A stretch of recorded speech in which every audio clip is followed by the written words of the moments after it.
அதுக்கு அரைச்சி ஊற்ற தேங்காய் கடலை கறி மசால் பட்டை லவங்கம் எல்லாம் போட்டு எண்ணெய் ஊற்றி கொஞ்சம் வதக்கி வச்சுன்னு இருக்கிறேன். இது எங்கள் பொண்ணுக்காக சண்டே ஆகிட்டா நான்வெஜ் அவங்க சாப்பிட மாட்டாங்க, அதனால் காளான் குழம்பு. இது பாருங்கள், பட்டன் காளான் இல்லை, இலை மாதிரி இருக்குது. அந்த குழம்பு இன்னைக்கு என் பொண்ணுக்காக. என் பொண்ணு நான்வெஜ் சாப்பிட்றதில்ல, அதனால்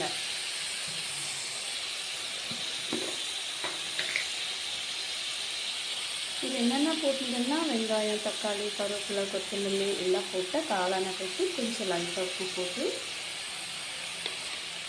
கொஞ்சமாக மிளகாய்.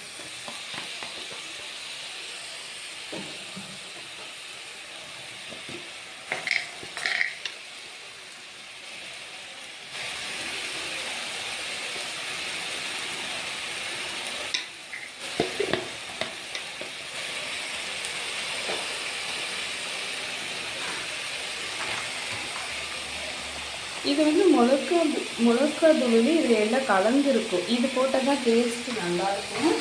நான் எப்பவுமே சக்தி மசாலா யூஸ் பண்ணுவேன் குழம்புக்கு, எல்லாத்துக்குமே எனக்கு சக்தி மசாலா போட்டால் தான் சாப்பிட்ட மாதிரியே இருக்கும் சாம்பார் எல்லாம். அதனால அது கொஞ்சம் போட்டுக்கலாம். எனக்கு இந்த காலம் ரொம்ப பிடிக்கும்.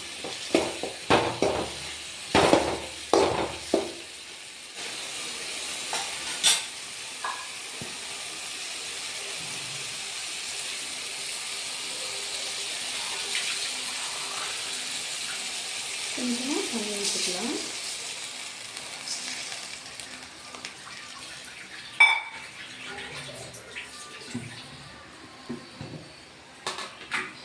மட்டன் குழம்புக்கு கூட்டு அரைச்சி வச்சுருக்கிறேன். வெளியே அடுப்பில் நாங்கள் கிராமத்தில் இருக்கிற வீட்டில் இருக்கிறோம் இப்போ அதனால் வெளியே இங்கே குழம்பு சாதம் எல்லாம் செஞ்சிட்டோம். அங்கே கறி குழம்பு கிரேவி இதெல்லாம் பண்ணிகிட்டு இருக்கிறாங்க. அதனால் இந்த கூட்டை கொண்டு போய் மட்டன் குழம்புல ஊற்றி நல்லா கொதிக்க வைக்க போகிறோம். இன்றைக்கி மட்டன் ஸ்பெஷல் எங்கள் வீட்டில்.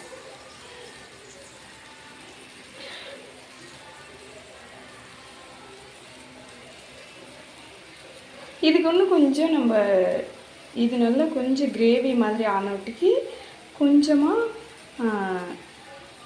சிக்கன் மசாலா போட்டுக்கலாம். ஏன்னா அது அவளுக்கு பிடிக்கும், அதனால் இது கொஞ்சம் கெட்டியாகட்டும், கிரேவி மாதிரி ஆகட்டும்.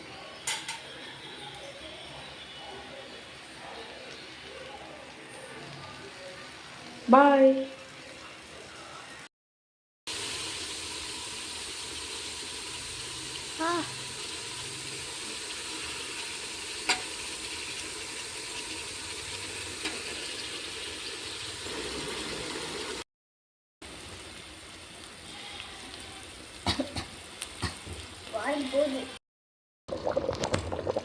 நான் சொன்னேன் இல்லைங்களா,